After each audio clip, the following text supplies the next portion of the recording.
दुनिया के इतिहास में भारत इकलौता ऐसा देश है जहां कपड़े को आज़ादी के संघर्ष में एक अस्त्र बनाकर इस्तेमाल किया गया था, जिसका मार्गदर्शन किया था महात्मा गांधी ने। उन्होंने कहा था, चरखा तो बहुत छोटी चीज है ना, लेकिन चरखा शास्त्र भी बनाकर रखा है। जब तक वो चरखा शास्त्र नहीं बना था तब तक हमको पता नहीं था कि चरखा में कितनी शक्ति है। आज तो मेरे जैसा आदमी तो कह देता है कि चरखा में शक्ति इतनी बड़ी है कि हिंदुस्तान को तो आज़ादी दिला सकता है, और सारी दुनिया दे दे तो सारी दुनिया को आज़ादी दिला सकता है।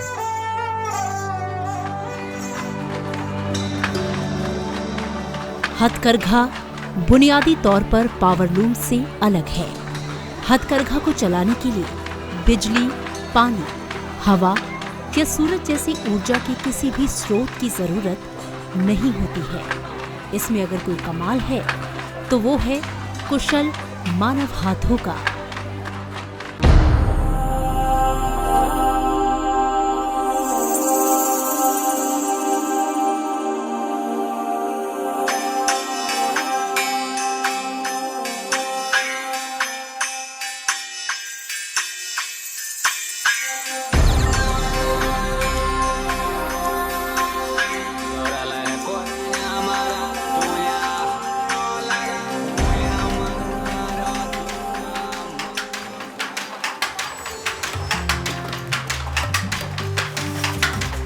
बुनकर परिवार, हैंडलूम से जुड़े लोग, उनका पूरा हिसाब किताब ताने बाने के साथ जुड़ा हुआ है। सारा खेल ताना और बाना से बना हुआ है। अब समय की मांग है कि हम एक नए सिरे से इस चीज को आगे बढ़ाएं। हमारे पास जो परंपरागत कला है उस ताने को आधुनिकता के बाने के साथ कैसे जोड़े।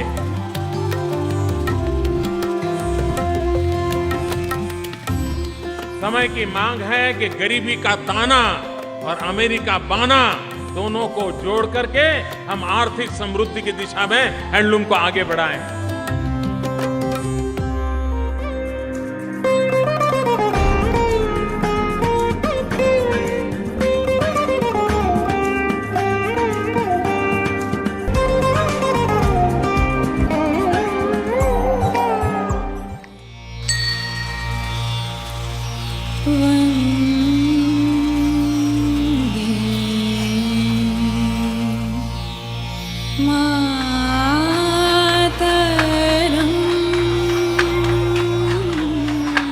ये धागा संस्कृति का है। ये धागा विरासत का है। ये धागा है हमारी परंपराओं का। ये धागा है हमारे जज्बात का। ये धागा है देश का।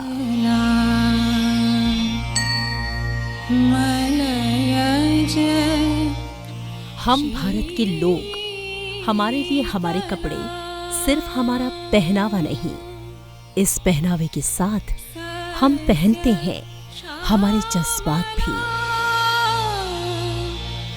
हमारा प्रेम और हमारी निष्ठा भी, जो रची बसी है हमारी परंपराओं में, हमारी विरासत में और हमारी संस्कृति में।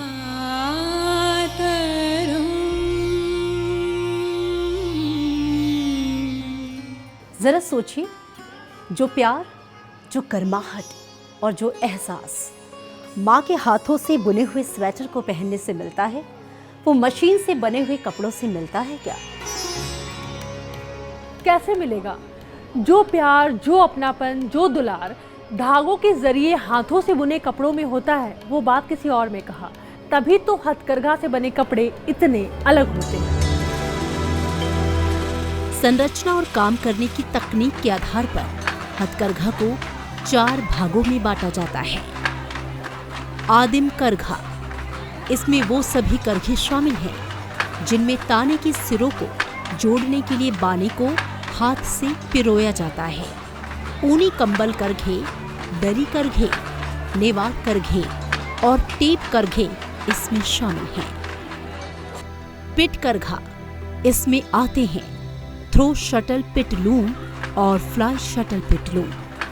18वीं शताब्दी में इंग्लैंड में थ्रो शटल पिट लूम सबसे अधिक इस्तेमाल किया जाने वाला लूम था। फ्लाई शटल पिट लूम थ्रो शटल की तुलना में 3 से 4 गुना अधिक कपड़ा बना सकता है। फ्रेम करघा। फ्रेम करघा केरल, पंजाब, तमिलनाडु, आंध्र प्रदेश, पश्चिम बंगाल, असम में बेडशीट, भारी सामान, तौलिए, धारीदार ड्रेस, बिस्तर कवर जैसे डिजाइन किए गए कपड़ों के उत्पादन के लिए उपयोगी है। अर्ध स्वचालित करघे 2 प्रकार के होते हैं, स्लो मोशन और ट्रेडल। स्लो मोशन वो तकनीक है जिसमें हाथ से अलग से की जाने वाली पिकिंग को छोड़कर सभी प्राथमिक और अन्य गतिविधियां स्लो गति से प्रभावित होती हैं। मैं कभी कभी जब खादी और हैंडलूम पर सोचता हूं तो मुझे लगता है कि हम दुनिया की कितनी वैरायटी क्यों न पहन ले, लेकिन जब हैंडलूम या खादी की चीज लगती है तो ऐसा ही लगता है जैसे माँ ने परोसा है, प्यार से परोसा है, प्यार से बनाया है। ये जो फर्क है, ये फर्क जब हम महसूस करेंगे तब हमें पता चलेगा कि ये कितने प्यार से बनाई हुई चीज मेरे शरीर पर मैंने धारण की है।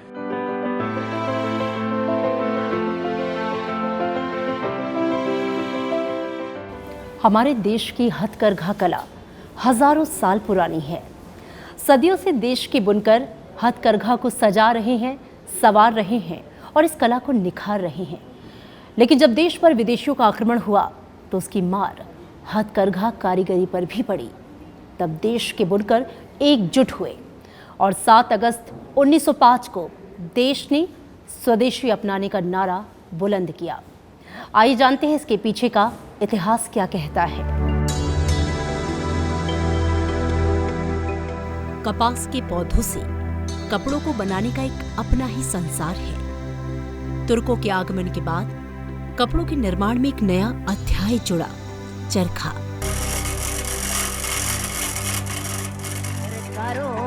भेद बता दे ये काटने वाली नार।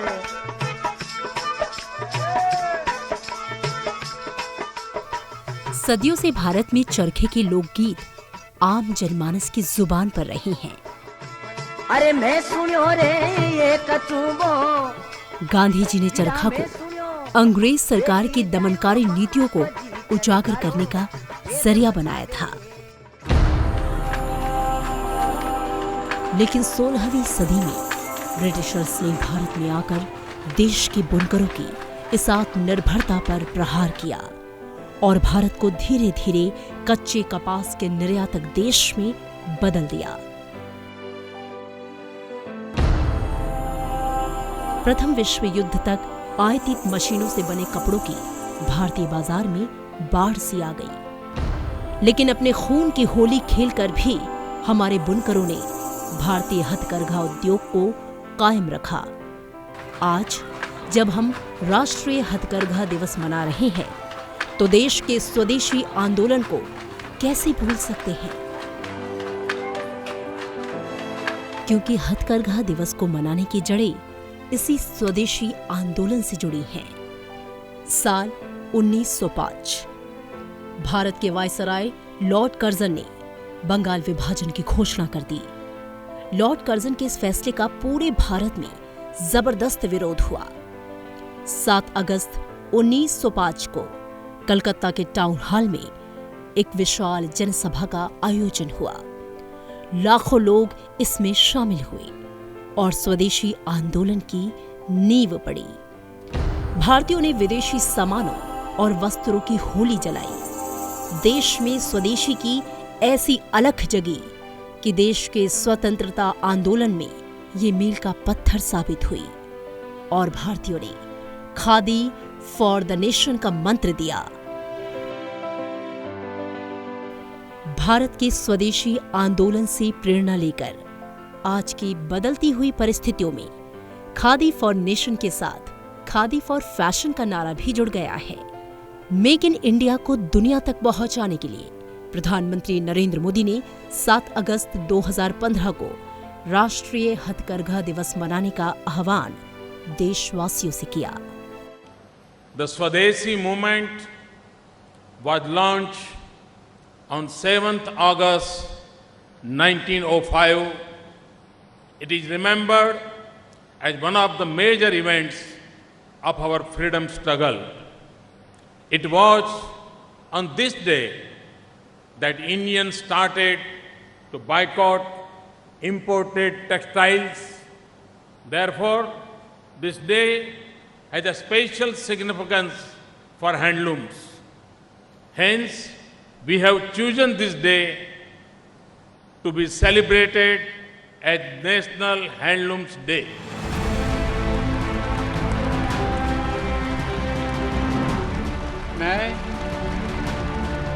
मैं नरेंद्र दामोदर दास मोदी, प्रधानमंत्री नरेंद्र मोदी ने साल 2014 में देश की बागडोर संभालने के बाद एक सपना देखा। आत्मनिर्भर भारत का, जो आकार ले रहा है, जो साकार हो रहा है। प्रधानमंत्री की वोकल फॉर लोकल और फिर ग्लोबल की हनक आज दुनिया में सुनाई दे रही है। स्वदेशी की भावना से ओतप्रोत हमारी कला की आज दुनिया दीवानी है। क्योंकि लाल किले से प्रधानमंत्री जी ने कहा कि 75 साल आज़ादी को मिले तो हमें हमारी सांस्कृतिक विरासत को संजो के रखना है और आने वाले 25 साल में ऐसे भारत का निर्माण करना है जिसमें हम हमारी सांस्कृतिक विरासत को आगे लेके जा सकें।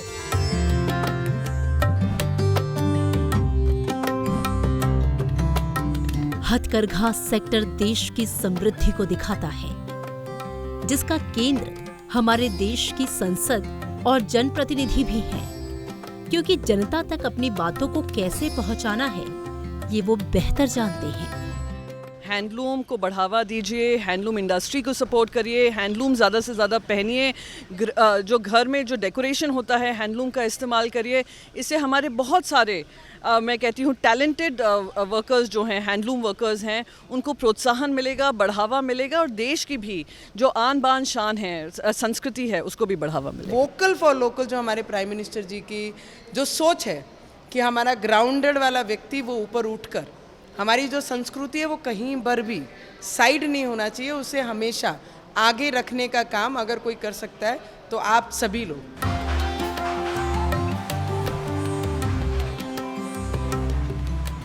हथकरघा क्षेत्र ग्रामीण भारत में कृषि के बाद दूसरा सबसे बड़ा रोजगार देने वाला क्षेत्र है। अनुमान है कि भारत में 4 मिलियन से अधिक लोगों को हथकरघा क्षेत्र से रोजगार मिलता है। मतलब देश में कपड़ा उत्पादन में लगभग 15% का योगदान हथकरघा का है।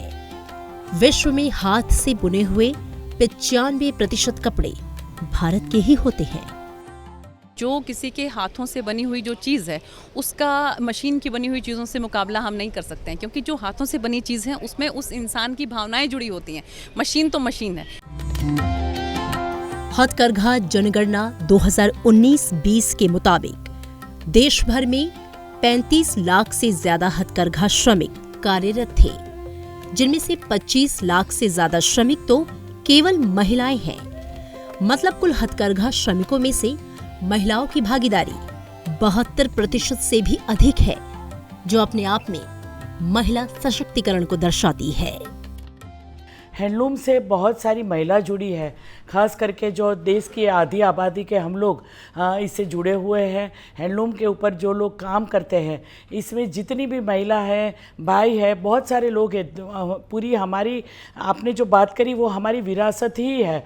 और विरासत में पिछले साल से जो हमने एक नई शुरुआत करी, माई साड़ी माई प्राइड, तो हैंडलूम की वीविंग के साथ में साड़ी को, अपनी संस्कृति को, अपनी विरासत को संजो के हमें आगे बढ़ना है।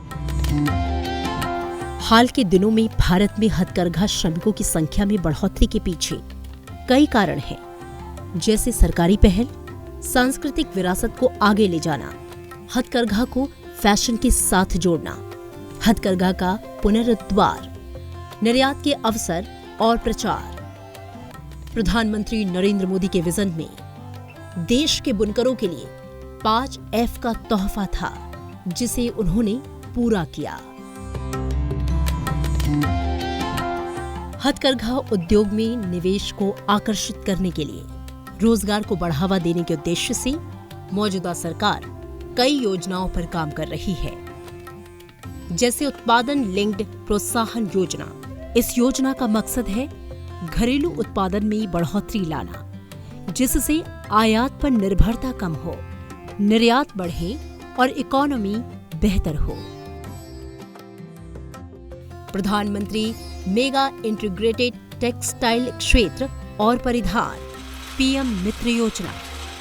पीएम मित्र योजना के तहत एक ही स्थान पर कताई, बुनाई, प्रोसेसिंग, रंगाई और छपाई से लेकर परिधान निर्माण तक एक एकीकृत वस्त्र मूल्य श्रृंखला स्थापित करने का अवसर मिलेगा। मतलब सारी सुविधाएं एक ही जगह पर मिलेंगी, जिससे उद्योग की लॉजिस्टिक लागत कम होगी। प्रौद्योगिकी उन्नयन निधि योजना। वस्त्र मंत्रालय ने भारतीय वस्त्र उद्योग के आधुनिकीकरण और उसमें संबंधित व्यापार को आसान बनाने, रोजगार पैदा करने और निर्यात को बढ़ावा देने के उद्देश्य से एक क्रेडिट लिंक्ड सब्सिडी योजना के रूप में 1999 में प्रौद्योगिकी उन्नयन निधि योजना की शुरुआत की। एकीकृत प्रसंस्करण विकास योजना। इस योजना का उद्देश्य रेशम उत्पादन उद्योग के माध्यम से देश के ग्रामीण एवं आदिवासी क्षेत्रों में गरीबी को हटाना और रोजगार के अवसर प्रदान करना है। हैंडलूम जो है इतना बड़ा सेक्टर है, वस्त्र का भी और उनमें खासतौर से कपड़े का भी, कि जो रोजगार देता है। और इसलिए हैंडलूम डे के ऊपर खास तौर से माननीय प्रधानमंत्री जी बराबर इस बात का आग्रह भी करते हैं कि हम लोग भी जाएं, खरीदें, कुछ न कुछ हैंडलूम का वस्त्र खरीदें और सब लोग को भी प्रेरित करें, ताकि हमारे जो हैंडलूम निर्माता, जो बुनकर हैं, उनका एक आर्थिक आधार बने। हथकरघा का मतलब होता है कारीगर, उनकी मेहनत। आज हैंडलूम की वजह से ही लाखों लोगों को रोजगार मिल रहा है, लेकिन बदलते समय के साथ हैंडलूम ने अपना तरीका भी बदला है, क्योंकि लोगों की डिमांड है कि उन्हें आधुनिक से आधुनिक कपड़े मिले। उसी को देखते हुए अब हैंडलूम के कपड़े भी आपको लोगों की पसंद के मिल रहे हैं। पूरब, पश्चिम, उत्तर, दक्षिण, भारत के जिस भी कोने में आप जाएंगे, हथकरघा कला से सजे रंग बिरंगे और चमकदार वस्त्र आपको सजाएंगे। जम्मू कश्मीर की पश्मीना और हिमाचल की कुल्लू शॉल से लेकर पंजाब की फुलकारी और लखनऊ की चिकनकारी, बनारस की साड़ी हो या मध्य प्रदेश की माहेश्वरी साड़ी, बिहार की भागलपुरी सिल्क से लेकर पश्चिम बंगाल की जामधानी, छत्तीसगढ़ का कोसा सिल्क और मध्य प्रदेश की चंदेरी, आंध्र प्रदेश की कलमकारी से लेकर तमिलनाडु का कांजीवरम सिल्क, सब मिलकर भरते हैं भारत के नक्शे में अलग अलग रंग और सुगंध। देश का हर कोना किस्म किस्म की बुनाई और इस पर तैयार किए गए पहनावे का सुनाता है एक अनोखा किस्सा। पूरी दुनिया उसको मान्यता दे रही है। हम लोग जहाँ भी इस तरह की साड़ी वगैरह पहन के जाते हैं, हैंडलूम की साड़ियों को, तो सब लोग बहुत पसंद करते हैं। भारत अलग अलग रंगों से सजी हुई संस्कृति है और संस्कृति के ये रंग हथकरघा के वस्त्रों में देखे जा सकते हैं। देश का हर कपड़ा कुछ कहता है। हो कोई जलसा या कोई त्योहार, पूरे कहाँ होते हैं जब तक पहने ना जाएं हथकरघा से बने परिधान। तो इस त्योहार हथकरघा के वस्त्रों को जरूर अपनाइए। हर गोरखपुर सहरिया में बनला सरंगिया, है राम बनला सरंगिया, अरे साड़िया बनला बनरसिया।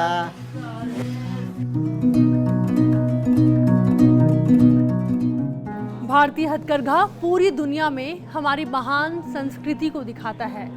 ऐसे तो हर एक राज्य का अपना एक अलग ही रंग है, लेकिन अद्भुत खजाने को समेट रखा है उत्तर प्रदेश के बनारस शहर ने, जिसे जाना ही जाता है बनारसी साड़ियों के लिए। ऐसी एक साड़ी इस वक्त मैं आपको दिखा रही हूँ, जिसके हर एक बूटे को कारीगरों ने बड़ी मेहनत से बनाया है। इस साड़ी को बनने में 15 दिन से ज़्यादा का समय लगा और 5 से अधिक कारीगरों ने तैयार किया है। साड़ी को देखने के बाद तो यही लगता है कि सोचिए हमारी संस्कृति कितनी महान है कि अपने ही देश नहीं, इस साड़ी की चर्चा तो दुनिया भर में है। असम संस्कृत शब्द असोमा से बना है, जिसका अर्थ है अनुपम और अद्वितीय। असम न केवल एक उभरता हुआ राज्य है, बल्कि गहरी सांस्कृतिक जड़ों वाला स्थान भी है।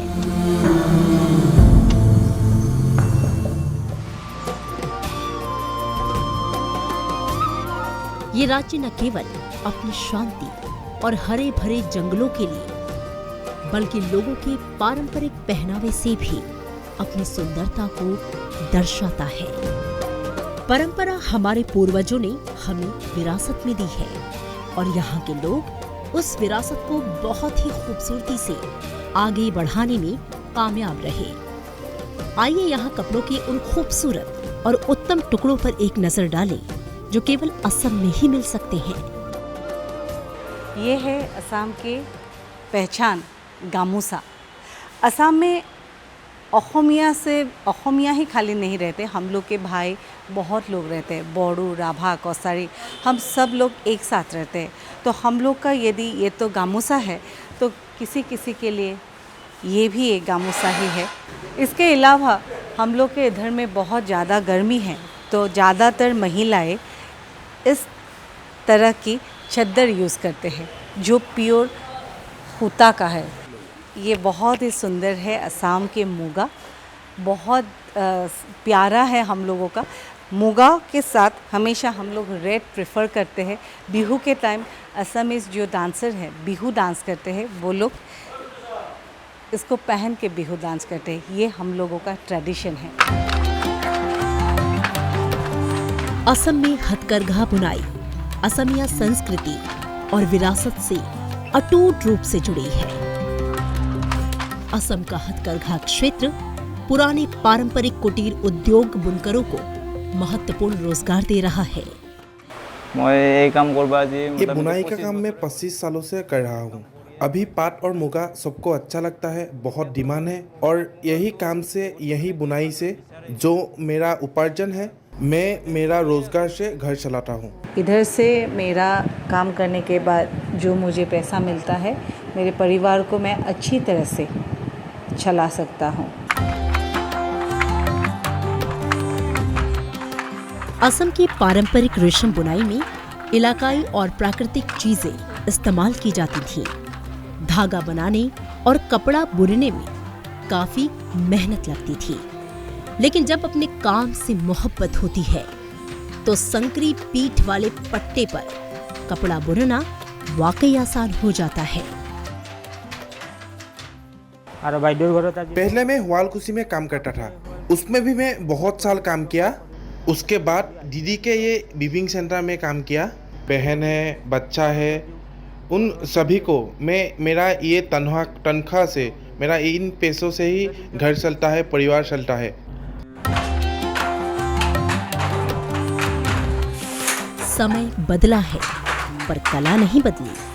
सरकार के सक्रिय सहयोग, विकास और प्रचार से इन बुनकरों और व्यवसायियों को काफी मदद मिली है। पिछले 4-5 सालों से हैंडलूम की तरक्की बहुत ज़्यादा हुई है यहाँ असम में, क्योंकि अभी औरतें बहुत ज़्यादा इस फील्ड में काम करने के लिए निकल पड़ी है, और कुछ सरकारी जो स्कीम्स है उसके बदौलत भी ये संभव हो चुका है। सब मिलाकर हम बोल सकते हैं हैंडलूम की तरक्की बहुत ज़्यादा हो चुका है अभी।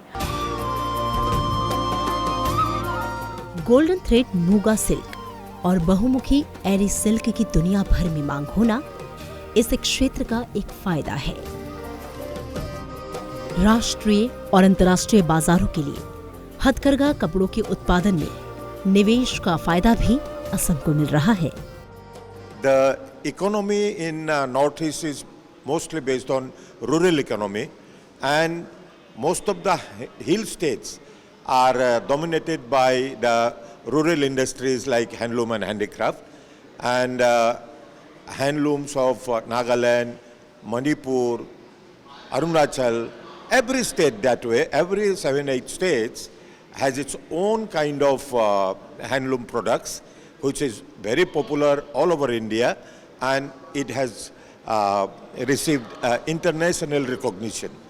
हाथ करघा और हाथ से बने हुए वस्त्र या हाथ से बनी हुई चीज़ें, उनका भाव अलग होता है, उनकी शोभा अलग होती है, क्योंकि उसमें जिसने बनाया है उसके अपने भाव मिले होते हैं, वो मशीन में नहीं होते हैं। और दूसरा कि भारतवर्ष सदियों पुराना हमारा ये जो देश है, इसकी परंपराएं यही रही हैं कि जिसको आप हैंडलूम कहते हैं, वो हैंडलूम सबसे श्रेष्ठ है। अब जो मैंने आज पहना है परिधान, वो असम की मेखला है, वो हाथ से बुनी हुई है, आप देख सकते हैं। और इसके अद्भुत जो चित्रण हैं, इस पे डिज़ाइंस हैं, वो सारी असम की टिपिकल हैं। हथकरघा बुनाई भारत की सांस्कृतिक विरासत में गहराई से समाई है, जो देश की समृद्ध कलात्मक और शिल्प परंपराओं का प्रतिनिधित्व करती है। भारत में हथकरघा क्षेत्र का भविष्य आशाजनक और चुनौतीपूर्ण दोनों है। कई बाधाओं के बावजूद विकास के अवसर मौजूद हैं। हैंडलूम्स, कल्चर, ट्रेडिशन, आर्टिसंस और वीवर्स को लेके जिस तरह से प्रदर्शन किया गया है, खूब सुंदर है, उच्च कोटि की है। और मैं मानता हूँ भारतवर्ष आज उस कगार पे है कि विश्व के सामने हमारे हैंडलूम्स के द्वारा हम एक नई कीर्तिमान स्थापित कर सकते हैं।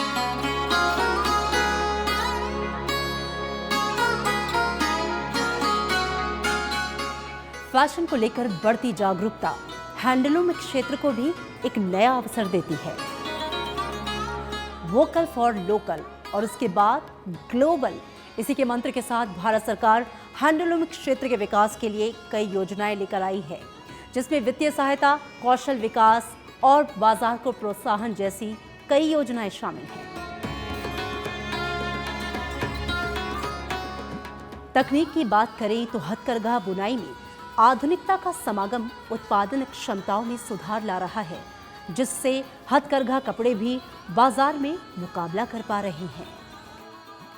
मौजूदा वक्त में ई-कॉमर्स प्लेटफॉर्म हथकरघा से बने उत्पादों के लिए एक बड़ा बाजार मुहैया करा रहा है, जिससे बुनकर जो हैं वो आसानी से ग्राहकों से जुड़ पा रहे हैं।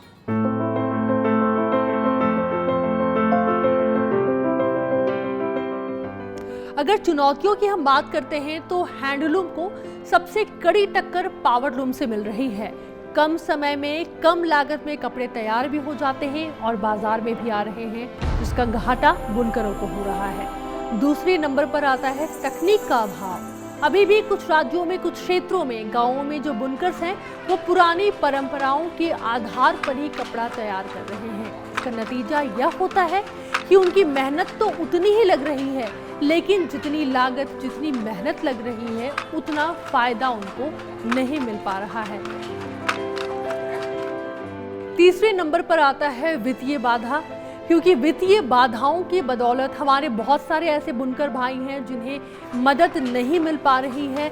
वो चाहते हैं अपने काम को आगे बढ़ाना, लेकिन पैसों की किल्लत की वजह से वो बढ़ा नहीं पा रहे हैं। लेकिन अभी जिस तरीके से सरकार गंभीरता से बुनकर समाज की मदद के लिए आगे आ रही है, ऐसे में उम्मीद है कि जल्द ही इन चुनौतियों से बुनकर समाज उबर आएगा।